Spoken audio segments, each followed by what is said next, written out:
Hello വിവോസ്, ഓണത്തിലുള്ള ഒരുക്കങ്ങളൊക്കെ തുടങ്ങി കഴിഞ്ഞു. അപ്പം ഒരുപാട് നല്ല നല്ല റെൻറ്റിംഗ് മെറ്റീരിയൽസും അതേപോലെ സാരീസിൻ്റെ കളക്ഷൻസൊക്കെ വന്നു തുടങ്ങി. അപ്പോൾ ഇന്ന് കാണിക്കുന്ന നല്ലൊരു റെൻറ്റിംഗ് മെറ്റീരിയലിൻ്റെ കളക്ഷൻസാണ്. അതും ഫെൻഡിയിലാണ് ഇന്നത്തെ ഈ ഒരു ഡിസൈൻസ് ചെയ്തു വന്നിരിക്കുന്നത്. നല്ല വൈബ്രൻറ്റ് 4 കളേഴ്സിലാണ് ഈ ഒരു ഡിസൈൻ ചെയ്ത് വന്നിരിക്കുന്നത് കേട്ടോ. ഫസ്റ്റ് കളർ വന്നിട്ട് നല്ലൊരു ബ്യൂട്ടിഫുൾ പീകോക്ക് ബ്ലൂവിലാണ്. ഇങ്ങനെയാണ് ഇതിൻ്റെ ഒരു ഡിസൈൻസ് വരുന്നത്. നല്ല കുഞ്ഞു കുഞ്ഞു സീക്വൻസിലാണ് ഈ ഒരു ഡിസൈൻ ചെയ്ത് വന്നിരിക്കുന്നത്. കളർ നല്ലൊരു വൈൻ ഷെയ്ഡിലാട്ടോ. ഇങ്ങനെയാണ് നെക്സ്റ്റ് ഷെയ്ഡ് വരുന്നത്.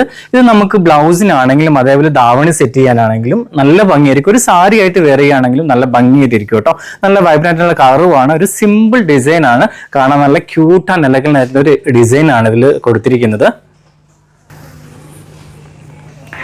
നെക്സ്റ്റ് കളർ വന്നിട്ട് നല്ലൊരു ഡാർക്ക് പേർപ്പിൾ ആട്ടോ. നല്ല ഭംഗിയുള്ളൊരു പേർപ്പിൾ ഷെയ്ഡാണ്. അതും ഡാർക്ക് കളേഴ്സിൽ വരുമ്പോൾ നല്ല ഭംഗിയായിരിക്കും. അതിലും കുഞ്ഞു കുഞ്ഞു ഡിസൈൻസ് ആണ് കൊടുത്തിരിക്കുന്നത്. ഇങ്ങനെയാണ് ഇതിൻ്റെ ഡിസൈൻസ് വരുന്നത്.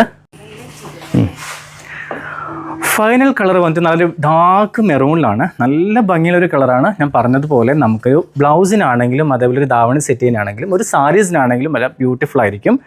ഇങ്ങനെയാണ് ഇന്നത്തെ ഒരു കളർ ഷെയ്ഡ്സ് വരുന്നത്. നല്ല 4 വൈബ്രൻറ്റ് കളറിലാണ് ഈ ഒരു റെഡി മെറ്റീരിയൽ കൊണ്ടുവന്നിരിക്കുന്നത്. ഇങ്ങനെ ഒരു സാരി ആയിട്ട് സെറ്റ് ചെയ്യാനും നല്ല ഭംഗിയായിട്ടോ. നല്ല രസം ഉണ്ടാവും. ഇങ്ങനെ ഒരു സാരി ആയിട്ട് വെയർ ചെയ്യുകയാണെങ്കിലും ഒരു 6.5 മീറ്റർ എടുത്ത് നമുക്ക് സാരി ആയിട്ട് ചെയ്യുകയാണെങ്കിൽ നല്ല ഭംഗിയായിരിക്കും കേട്ടോ. ഇതേപോലെ സെയിം സാരി ആയിട്ട് വെയർ ചെയ്യുകയാണെങ്കിലും നല്ല ബ്യൂട്ടിഫുൾ ആയിരിക്കും. അപ്പം ഇന്നത്തെ കളക്ഷൻസ് നിങ്ങൾക്ക് ഇഷ്ടപ്പെട്ടെന്ന് വിചാരിക്കുന്നു. അപ്പം ഇതിൽ ഏതെങ്കിലും കളേഴ്സ് നിങ്ങൾക്ക് സ്വന്തമാക്കണം എന്നുണ്ടെങ്കിൽ താഴെ കാണുന്ന വാട്സപ്പ് നമ്പറിൽ കോൾ ചെയ്താൽ മതി. അപ്പം വീണ്ടും നല്ലൊരു സാരി കളക്ഷൻസുമായിട്ട് നിങ്ങളുടെ മുമ്പിൽ വരുന്നവരേക്കും എല്ലാവർക്കും ഒരിക്കൽ കൂടെ ബൈ.